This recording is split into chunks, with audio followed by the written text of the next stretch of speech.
الحمد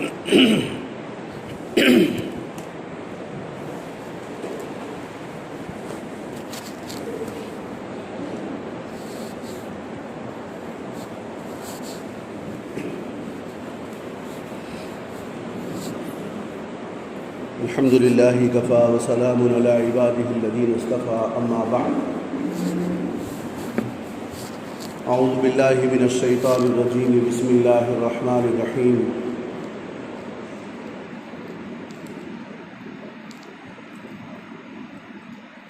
والفجر وليال عشر والشفيع والوتر وقال تعالى قل إن صلاتي ونسكي ومحياي ومماتي لله رب العالمين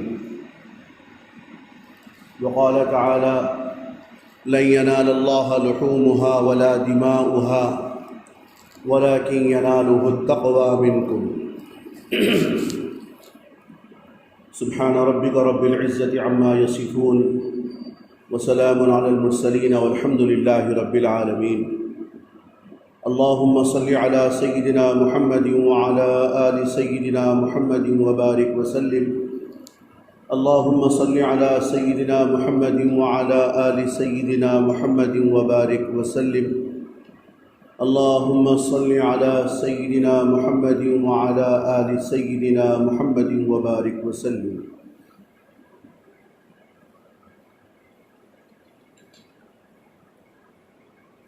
آج چاند کی 25 تاریخ ہے ذی قعدہ، اور تقریباً بقرعید کو 15 دن باقی ہیں۔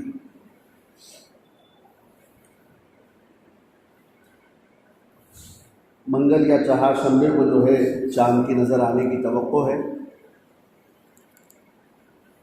اس کے بعد میں پھر ذی الحج کا مہینہ شروع ہو جائے گا۔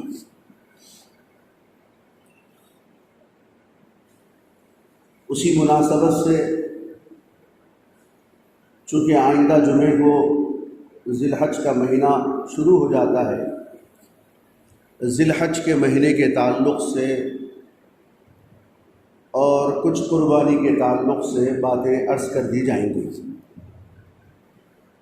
دعا فرمائیں کہ اللہ تعالیٰ مجھے اور آپ کو عمل کرنے کی توفیق عطا فرمائے۔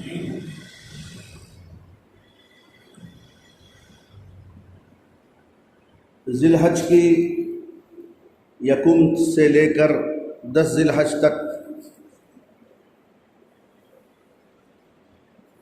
اللہ تعالیٰ نے قرآن کریم میں 10 راتوں کی جو قسم کھائی ہے، علماء نے لکھا ہے کہ یہی 10 راتیں مراد ہیں۔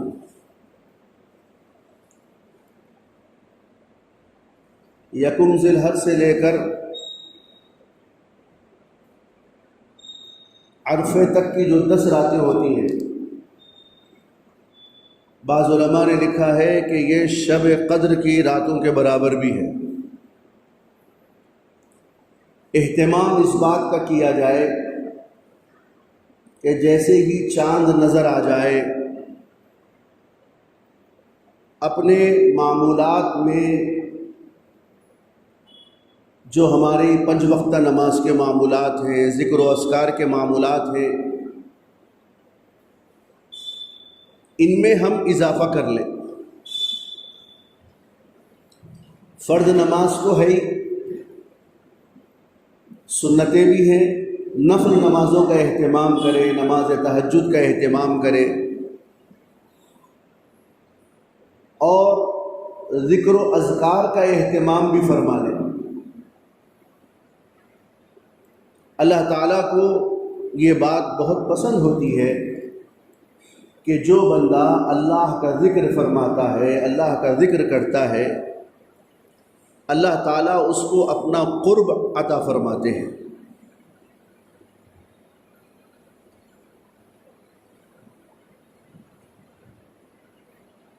تو اسی طرح ان مبارک راتوں میں بھی ہم اپنے اعمال کے اندر تیزی لائیں۔ یہ ترغیبات ہیں کہ انسان ترغیب سے جلد سے جلد آگے بڑھتا ہے اور اپنے اللہ کو یاد کرنے کی فکر اور کوشش اور سعی کرتا ہے۔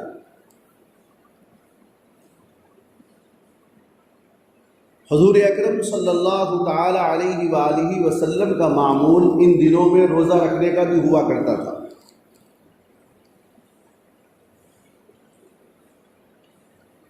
ایسے ہی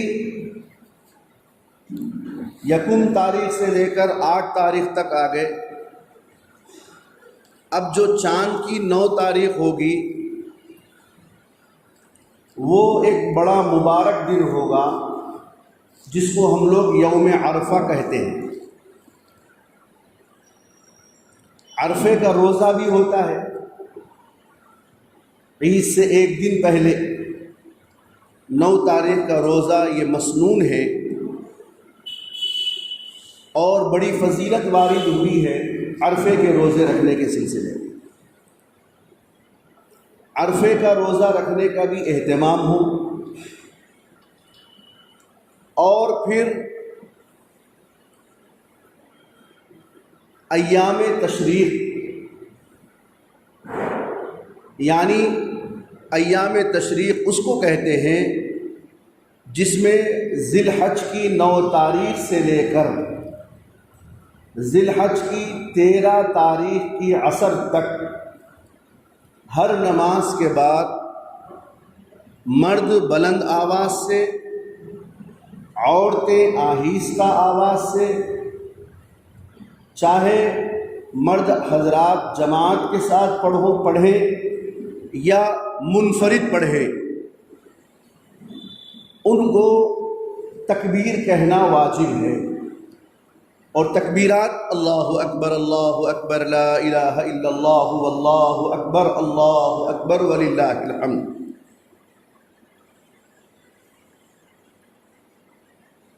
تو یہ 5 دن ہوتے ہیں تکبیرات تشریق کے، اس کا اہتمام ہے۔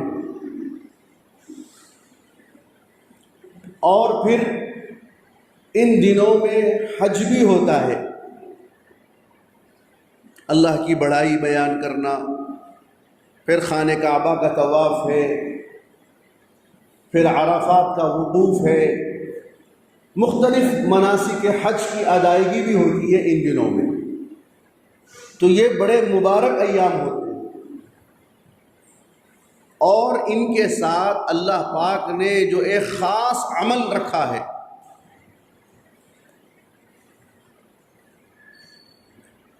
ان دنوں کے ساتھ ایک ہے حج، دوسرا ہے قربانی۔ آدمی سال بھر میں ہزاروں عمرہ کر لے، لیکن حج کی عبادت کو نہیں پہنچ پاتا، اس لیے کہ حج ان دنوں کے ساتھ خاص ہوتا ہے۔ آدمی سال بھر قربانی دیتا رہے، جانوروں کو ذبح کرتا رہے، خوب یاد رکھیں اس بات کو کہ وہ قربانی کے عمل کو نہیں پہنچ سکتا۔ کیوں؟ کہ قربانی کو اللہ نے ان دنوں کے ساتھ خاص کر رکھا ہے۔ قربانی کے دن ہے 10 تاریخ یعنی ذی الحج کی 10 تاریخ یعنی عید کا دن، عید کا دوسرا دن، عید کا تیسرا دن غروب سے پہلے تک، یہ قربانی کے وقت ہے۔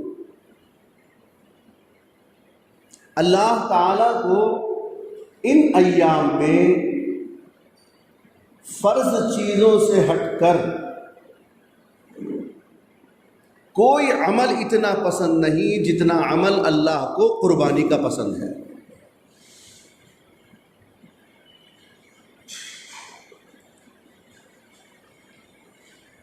بسا اوقات ایسا ہوتا ہے، ایسا سوچ بھی آتی ہے تو اللہ تعالیٰ کو وہ پسند نہیں ہے اللہ تعالیٰ تو یہ چاہتے ہیں کہ میرا بندہ ان دنوں میں جانور کو ذبح کرے اور خون بہائے۔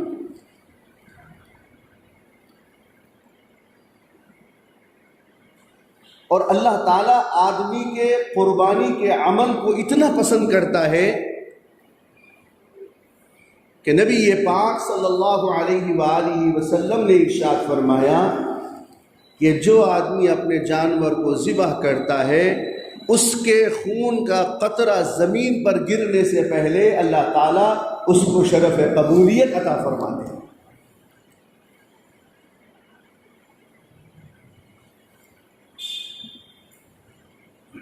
اللہ کے نام پر خون بہانا یہ قربانی کا عمل ہے۔ تو یہ صرف انہی ایام کے ساتھ خاص ہے جن کے اوپر قربانی واجب ہے۔ جو صاحب نصاب ہو، اپنی ضروریات زندگی سے زائد چیزیں جو رکھتا ہو، ان پر یہ قربانی واجب ہے۔ عقل مند عاقل بالغ پر قربانی واجب ہے، اور قربانی 100% کرنا ہی کرنا ہے۔ قربانی سے چھٹی نہیں ہے ان دنوں میں۔ یہ ایسا محتم بشان عمل ہے۔ حضور اکرم صلی اللہ تعالی علیہ وسلم نے فرمایا یہ تمہارے باپ ابراہیم علیہ السلام کی سنت ہے۔ صحابہ کرام نے فرمایا کہ اس قربانی سے ہمیں کیا ملے گا؟ حضور علیہ السلام نے ارشاد فرمایا کہ ہر بال کے بدلے اللہ ایک نیکی عطا فرمائے، اور پھر یہ بھی اللہ نے پاک صاف ارشاد فرما دیا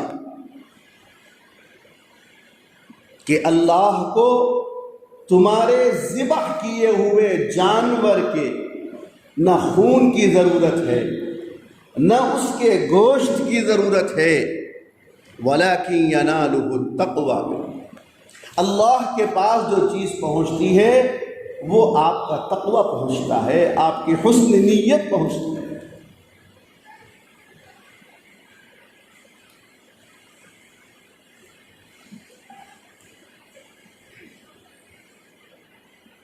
چونکہ اس وقت حالات جو چل رہے ہیں اس کے اندر یہ بات بڑی گردش کر رہی ہے کہ اگر قربانی نہ کرنا ہے تو نہ کرو، اس کے پیسے صدقہ کر دو۔ یہ جھوٹ ہے، فریب ہے، دھوکہ ہے، یہ بالکل غلط بات ہے۔ آپ اچھی طرح خوب سمجھ لیں کہ قربانی کے دنوں میں آپ کو 100% قربانی کرنا ہی کرنا ہے۔ جس مقام پر آپ رہتے ہیں اگر یہاں آپ قربانی نہ کر سکتے ہو تو آپ کو ایسی جگہ قربانی کرنا پڑے گا جہاں ہو سکتا ہو۔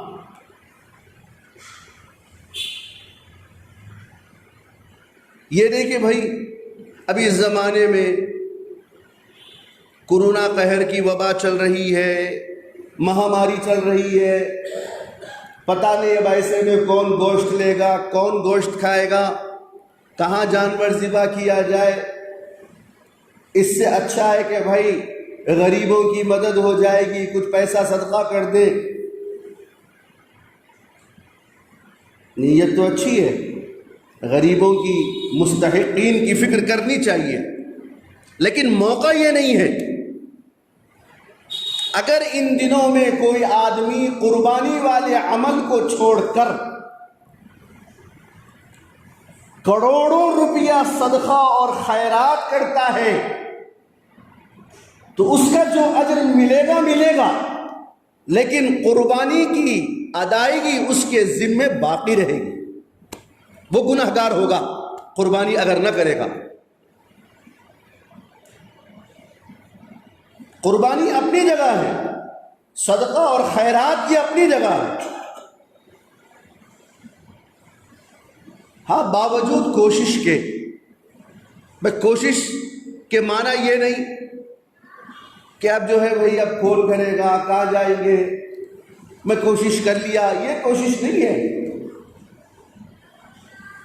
کوشش تو ایسی ہے کہ ایک آدمی باولی میں گر گیا، کنویں میں گر گیا، اسے اوپر اتر چڑھنا نہیں آتا ہے، اب وہ نکلنے کے لیے اپنی جان کو بچانے کے لیے جیسی کوشش کرتا ہے۔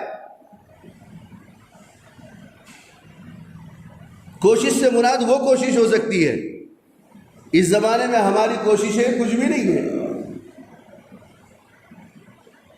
اس لیے فرمایا آخری درجہ ہے، باوجود کوشش کے ممکن نہیں ہوا، ماحول خراب ہے، پوری فکر کر لیا، یا نہیں ہو سکا، میرا دوست اس مقام پہ رہتا ہے، ان کو فون کر کے کہا بھائی آپ میری قربانی کر دو میرے نام سے، میں پیسے بھیج دوں گا، وہ بھی نہیں مانا، وہ بھی نہیں مانا، 3 دن اسی کی فکر کرتا رہا، اور تب جا کے یہ نہیں ہو سکا تو تب قربانی کے دن گزرنے کے بعد صدقہ کر سکتا ہے قربانی کے پیسے۔ اس کا نام ہے کوشش۔ تو اس لیے اچھی طرح یہ سمجھ لیں کہ قربانی ہمارے ذمے سے ساقط نہیں ہوئی ہے، قربانی ہمیں کرنا ہے۔ جس طرح شوق سے ذوق سے ہر سال قربانی والا عمل جو کیا جاتا ہے، اسی شوق کے ساتھ، اسی ذوق کے ساتھ، پوری محبت کے ساتھ، پورے خلوص و للہیت کے ساتھ، بغیر ڈرے بغیر خوف کے قربانی کرنا ہے انشاءاللہ۔ کیوں؟ اللہ تعالیٰ نے ارشاد فرمایا اے نبی آپ اعلان کیجئے ان صلاتی ونسکی ومحیای ومماتی، کہ میری نمازیں، میری قربانی، میرا مرنا، میرا جینا، یہ سب اللہ کے لیے ہے۔ جب آدمی اللہ کے لیے کرتا ہے تو آسانیاں اللہ پیدا کرتا ہے۔ آقا علیہ السلام کو حکم ہوا کہ آپ اعلان فرمائیے، یہ سب کس کے لیے کر رہا بندہ؟ اللہ کو راضی کرنے کے لیے کر رہا ہے۔ اور وہ کون اللہ ہے؟ اللہ نے اپنا تعارف کرایا کہ وہ جو دونوں جہاں کا، تمام جہانوں کا پالنہار ہے، رب ہے، جس نے انسان کو انسان بنایا، اس کی خوشنودی کے لیے ہمیں قربانی کرنا ہے۔ ہاں اس بات کو ملحوظ رکھا جائے کہ قربانی کرنے والے بالکل صاف طریقے سے قربانی کریں، صفائی ستھرائی کا، یہ آج کا نہیں ہے، یہ تو صفائی ستھرائی والا عمل میرے آقا حضرت محمد رسول اللہ صلی اللہ علیہ وسلم کا فرمان ہے، اور فرمایا الاسلام نظیف ویحب النظافہ، اللہ نظیف ویحب النظافہ۔ صفائی ستھرائی کو ملحوظ رکھیں، راستوں پر، گلی کوچوں میں، جہاں قربانی ہم کرتے ہیں وہاں پر صفائی ستھرائی کا ماحول رکھیں، احتیاطی تدابیر کے ساتھ قربانی کریں۔ لہذا قربانی کرنا ضروری ہے۔ اللہ پاک ہم سب کو شوق اور ذوق عطا فرمائے قربانی کا۔ قربانی کا عمل اللہ کو بہت پسند ہوتا ہے۔ پتہ نہیں کہ آدمی جس شوق اور ذوق کے ساتھ اس سال قربانی کرے گا، ہو سکتا ہے اللہ پاک ہماری حسن نیت کے بدل اللہ تعالیٰ دنیا سے اس کرونا قہر کے وبا کو ختم بھی کرے گا انشاءاللہ۔ یہ ہمارے قوت بازو سے ختم نہیں ہوگا یہ قہر، یہ ہماری احتیاط ہے۔